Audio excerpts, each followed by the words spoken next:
मेरे प्यारे हरियाणा से जुड़े हुए मेरे क्रांतिकारी भाइयों बहनों, आप ये कहेंगे कि हमको क्रांतिकारी क्यों कहा है। मैं आपसे एक बात साझा करना चाहता हूं कि जब भी कोई विशेष परिणाम लाने के लिए विशेष काम किसी विशेष उद्देश्य से और विशेष तकनीक से किया जाए, उसी को क्रांति कहते हैं। अपने देश में, दुनिया में बहुत क्रांतियां हुई हैं।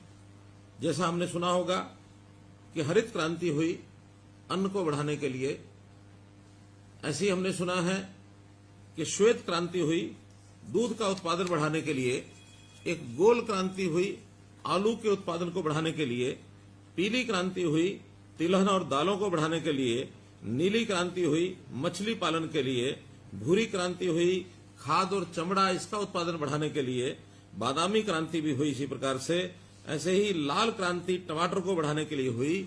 और मैं एक आज विशेष आपसे साझा करना चाहता हूं इस बात के लिए कि एक अमृत क्रांति जिसमें जल को कैसे बचाया जाए, इस क्रांति में आप सब लोगों ने भी भाग लिया है। इसीलिए मैं आपको अपना क्रांतिकारी मित्र बता रहा हूं और आपको बताया गया होगा कि आपने अपने इस प्रदेश में पानी को किस प्रकार से व्यवस्थित ढंग से उपयोग करना है, पानी का कैसे कम उपयोग किया जाए, इस पर ध्यान दिया है। उस योजना के आप भागीदार बने हैं। हम जानते हैं कि पानी कम भी और ज्यादा भी दोनों हानिकारक हैं। ज्यादा पानी आ जाए तो बाढ़ आती है और हमारी फसलें बाढ़ में नुकसान हो सकता है। ऐसे ही पानी अगर कम हो तो सूखा पड़ जाता है, हमारी बोई फसलें भी एक प्रकार से उत्पादन उसका खत्म हो जाता है, फसलें सूख जाती हैं। तो दोनों का ही एक प्रकार से हानिकारक है। हम जानते हैं कि पानी जो है उसके बहुत स्रोत हैं। हमें नहरों से पानी मिलता है, वर्षा से पानी मिलता है, और साथ ही हम पृथ्वी के गर्भ से भी पानी निकालते हैं। अपने कुएं, अपने ट्यूबवेल ये लगा करके पानी निकालते हैं। हमारा एक समय था परंपरागत तरीके से हम अपने तालाबों से सिंचाई करते थे वर्षों पहले, और तालाब भी अपने आप नहीं बने थे। तालाब भी हम देखते हैं गांव के किनारे बहुत से उस समय के लोगों ने अपने अपने गांव में बड़े बड़े तालाब खोदे ताकि इस वर्षा के पानी को हम इकट्ठा कर सकें और उसका उपयोग कर सकें दैनंदिन जीवन में भी और सिंचाई में भी। अब इस प्रकार का एक समय अब आया है, हमको इन सब चीजों पर ध्यान करना होगा कि समय के हिसाब से चीजें अब बदल गई हैं, क्योंकि अब पानी का उपयोग, ये अंधाधुंध पानी का उपयोग होने लगा है। हमें खेती के लिए भी पानी चाहिए, हमें पीने के लिए भी पानी चाहिए, हमें दैनंदिन जीवन में जो पानी है उस पर भी बहुत उपयोग उसका होने लगा है। उद्योग के लिए भी पानी जो है वो हमको चाहिए, और पानी निरंतर कम होता जा रहा है। एक प्रकार का अगर कहें कि जैसे मौसम में बदलाव हो रहा है, वैसे वर्षा भी अब अनिश्चित हो गई है। समय के अलावा आगे पीछे वर्षा होती है जिसका नुकसान होता है। अभी इन्हीं दिनों में वर्षा के ज्यादा होने से हमारी फसलें कितनी खराब हुई हैं। तो इन सब बातों का जब ध्यान करते हैं तो हमें पानी बचाने का एक विचार ये जरूर आता है। हम जानते हैं जल, जंगल और जमीन, ये तीनों चीजें हमारे जीवन का आधार है, और इन तीनों पर हमको चिंता करनी चाहिए। और जब चिंता करने की बात आई तो उसमें से एक विचार आया कि आखिर पानी का सदुपयोग कैसे किया जाए, पानी को कैसे बचाया जाए। जैसा हम देखते हैं कि पानी खेती के लिए सबसे ज्यादा पानी धान में उपयोग होता है, गन्ने में उपयोग होता है। इस पर हमने एक नया विचार जो आपके सामने मैं रखने वाला हूं, लेकिन उससे पहले कुछ और चीजें ये ध्यान आपको मैं कराऊंगा कि पानी जमीन के अंदर से हम दोहन करते हैं तो जमीन धीरे धीरे पानी उसका खत्म होता जा रहा है और इससे जमीन बंजर होती जा रही है।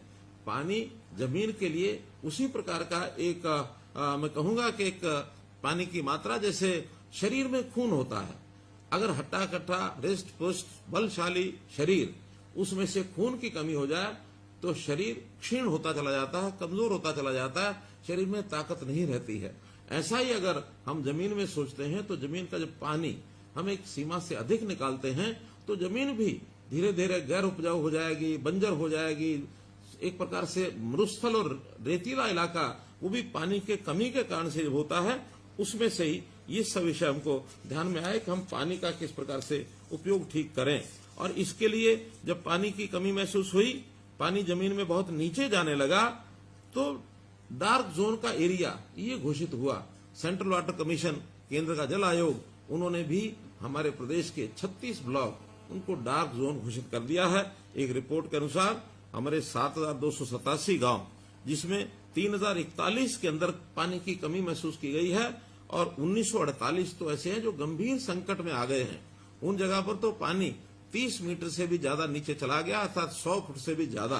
तो ऐसे जो गंभीर संकट के गांव हैं उनमें भी पानी की व्यवस्था कैसे ठीक की जाए, तो इसी के लिए मैं ये कहूंगा कि सरकारी जो तंत्र है वो हरकत में आकर के जो कई चीजें हमने की हैं उसके अंदर, जैसा केंद्र में जल आयोग है ऐसे हमने प्रदेश में भी प्रदेश जल संसाधन प्राधिकरण ये बनाया है और उनको कहा है कि पानी का नियंत्रण ये कैसे किया जाए, पानी का सदुपयोग ये किस प्रकार से हो, और खास करके जिस पानी का हम उपयोग कर लेते हैं और जो पानी खराब हो जाता है, गंदा हो जाता है, उसको भी कैसे सफाई करें, कैसे हम एसटीपी सीवरेज ट्रीटमेंट प्लांट लगाएं, कैसे वेस्ट वाटर ट्रीटमेंट प्लांट लगाएं और उसका उपयोग दोबारा से रीयूज, उसको कहना है, दोबारा उपयोग करने के लिए उसको लेकर आए। आपकी जानकारी के लिए हमने करोड़ों रुपए लगा करके 200 एसटीपीज लगाए हैं और इसका लगभग 700 क्यूसेक पानी ये हम इसको दोबारा से उपयोग कर रहे हैं और इसमें चाहे वो हमारी इंडस्ट्री में काम आता है, चाहे वो बागवानी में काम आता है, खेती में सिंचाई के लिए भी उसका उपयोग कर रहे हैं। तो एक बड़ी जिसको कहना चाहिए बड़े कदम इसके लिए उठाए जा रहे हैं। और इस नाते से दूसरा जो ज्यादा चिंता का विषय है वो जमीन के अंदर का पानी। जमीन के अंदर के पानी को पूरा करने के लिए पहले हमारे तालाब थे वो भी उपयोगी होते थे, जमीन में पानी को रिचार्ज करके नीचे सतह पर पहुंचाते थे। जमीन पोरस भी होती थी, जमीन के अंदर जैसे केचुए उस समय खेती में काम करते थे, वो जमीन को उसको जो पोरस कर देते थे और उसमें पानी जो है नीचे जमीन में चला जाता था। लेकिन अब हम देखते हैं जैसे केमिकल का जो खाद हमने उपयोग करना शुरू किया है, तब से मिट्टी की परतें, ऊपर की परतें और वो सख्त होती जा रही हैं और वो ठोस हो गई हैं। सख्त होने से जमीन में वर्षा का पानी भी जो है वो रिसता नहीं है, तो उस रिसाव के ना होने के कारण से नीचे पानी नहीं जा रहा है। हमने इसके लिए कुछ प्रयोग करने शुरू किए हैं, जैसे रिचार्ज वेल, जैसे पानी जमीन के अंदर वर्षा के दिनों में कैसे जा सके, लगभग 1000 रिचार्ज वेल ये हमने बनाए हैं। इसी प्रकार नई झीलें और जो पुरानी झीलें हैं और तालाब हैं उनको साफ करने का काम, नई झीलें बनाने का काम ये हमने किया है। इसके लिए हरियाणा में तालाब प्राधिकरण ये भी हमने बनाया है। लगभग 8000 तालाब हैं, उसको कैसे स्वच्छ किया जाए, कैसे उसकी सुंदरता बढ़ाई जाए, कैसे उसके पानी का उपयोग माइक्रो इरिगेशन के नाते हम उपयोग कर सकते हैं। तो इस प्रकार से ये सारे कदम और हमने उठाने शुरू किए हैं। मित्रों, पानी जो है वो बचाना बहुत जरूरी है। जैसे बताया कि पानी के बिना जमीन सूनी हो जाएगी। हम हमेशा अपनी जमीन को बचाने का काम करते हैं, इकट्ठा करने का काम करते हैं, सपने लेते हैं कि हमारे बाद हमारे बच्चों के वो जमीन काम आएगी, वो जमीन हमारी जायदाद है और उस जमीन को हम अपनी विरासत मानते हैं। लेकिन भूलिए मत कि जमीन के साथ पानी ये भी हमारी विरासत है। अगर पानी के बिना जमीन हमने दी तो उसका कोई उपयोग नहीं हो पाएगा। इसलिए हमने इस कार्यक्रम को शुरू किया जिसका नाम दिया हमने मेरा पानी मेरी विरासत। और मेरा पानी मेरी विरासत के अंतर्गत जो योजना बनाई गई वो यही बनाई गई है कि हम कैसे इस पानी का उपयोग, इसका प्रबंधन ये हम कैसे ठीक करें। और ठीक करने के लिए हमने जैसे कहा कि धान की खेती, ये धान ऐसी फसल है और गन्ना खास करके इस प्रकार की फसल है कि सबसे ज्यादा पानी धान में और गन्ने में लगता है। एक तो हमारे मित्र ऐसे हैं जो हमारे ध्यान में आए, उन्होंने अपने खाने में चावल खाना छोड़ दिया। और क्यों छोड़ा? वो कहते हैं कि 1 किलो चावल के उगाने में, उसको पैदा करने में 3000 लीटर पानी लगता है। कह लगे अगर मैं पाव भर भी यानी चावल अपने भोजन में खाऊंगा तो 750 लीटर पानी इसको मैं खराब करूंगा। तो इस प्रकार से एक संकल्प के नाते मैंने एक उदाहरण दिया है। लेकिन क्या हमारा किसान ये अपनी खेती में विविधीकरण करके अन्य फसलों का उपयोग यानी पैदावार करके क्या उसका पानी का बचाव नहीं कर सकता? निश्चित कर सकता है।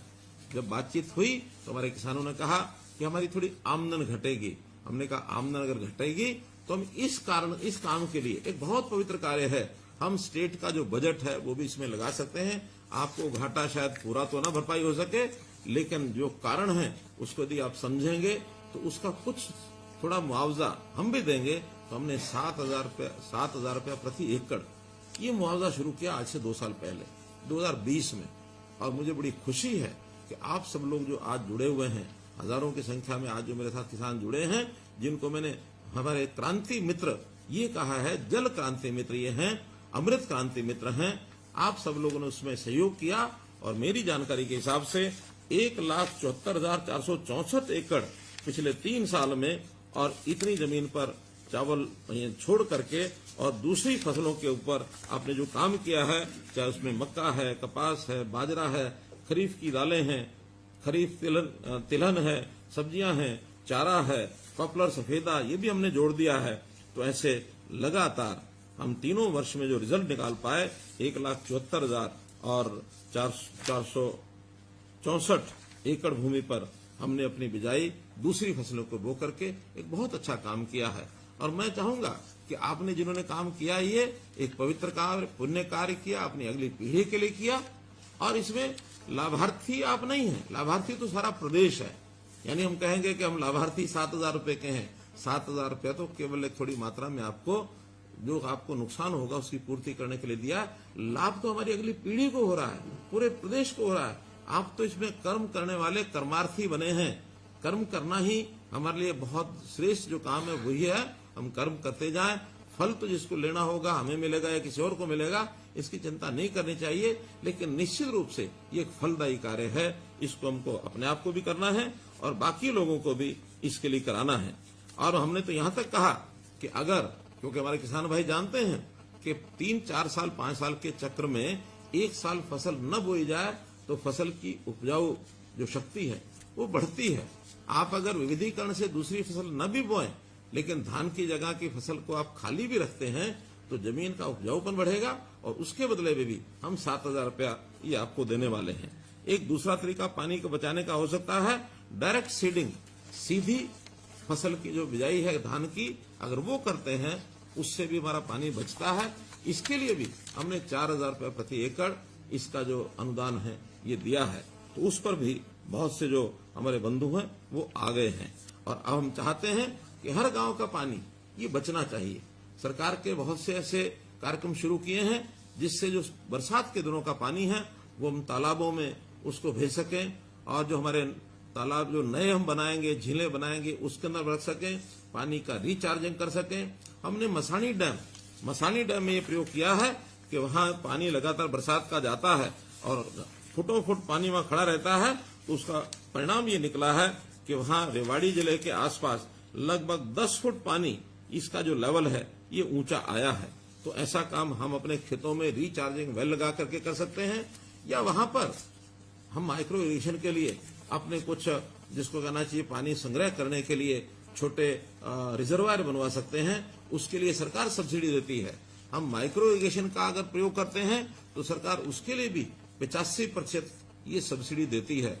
तो पैसे का उपयोग करके भी हम पानी को बचा सकें, ये बहुत ही एक आवश्यक कार्य है।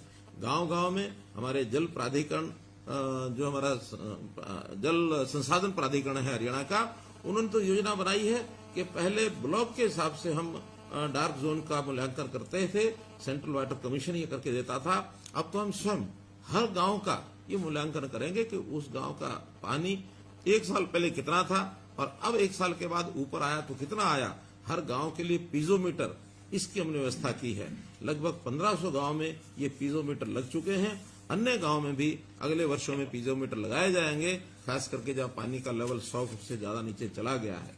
जहां 100 फुट से ज्यादा नीचे पानी गया है, हमारे किसान बंधु जानते हैं जो ट्यूबवेल चलाते हैं कि हर साल एक पाइप या 2 साल के बाद एक पाइप उनको नीचे पानी का डालने पड़ता है। और पिछले 10 साल में तो लगातार हर वर्ष 1 मीटर पानी नीचे जा रहा है। ये बहुत एक खतरनाक ट्रेंड है, इसको हमको रोकना होगा। और यदि इसको हम रोक लेंगे तो अगली पीढ़ी निश्चित रूप से हमको एक प्रकार से इस बात का श्रेय देगी कि हमारे पूर्वजों ने पानी की चिंता की है। हम जरूर इसकी चिंता करें और चिंता करते हुए इस संकट में हम कहीं किसी प्रकार से फंस ना जाएं। तो इस नाते से आज मैंने जो बातचीत की है केवल उन बंधुओं से की है कि जिन्होंने इस मुहिम में, इस आंदोलन में भाग लिया है और भाग लेते हुए अपने इस उद्देश्य को पूरा किया है। आज इस अवसर पर मैं आपको बहुत बहुत बधाई और बहुत बहुत शुभकामना देता हूं कि अपने इस काम को हम स्वयं भी करें और अपने जो पड़ोसी और किसान बंधु हैं उनको भी कहें कि पानी ये बहुत, जल ही जीवन है जैसा कहते हैं, तो जल ही जीवन के नाते से पानी को बचाना, अगली पीढ़ी के लिए पानी हमारा ठीक से हमें मिले, इस एक संदेश के साथ मैं आपको पुनः बहुत बहुत शुभकामना देते हुए बहुत बहुत धन्यवाद करता हूँ।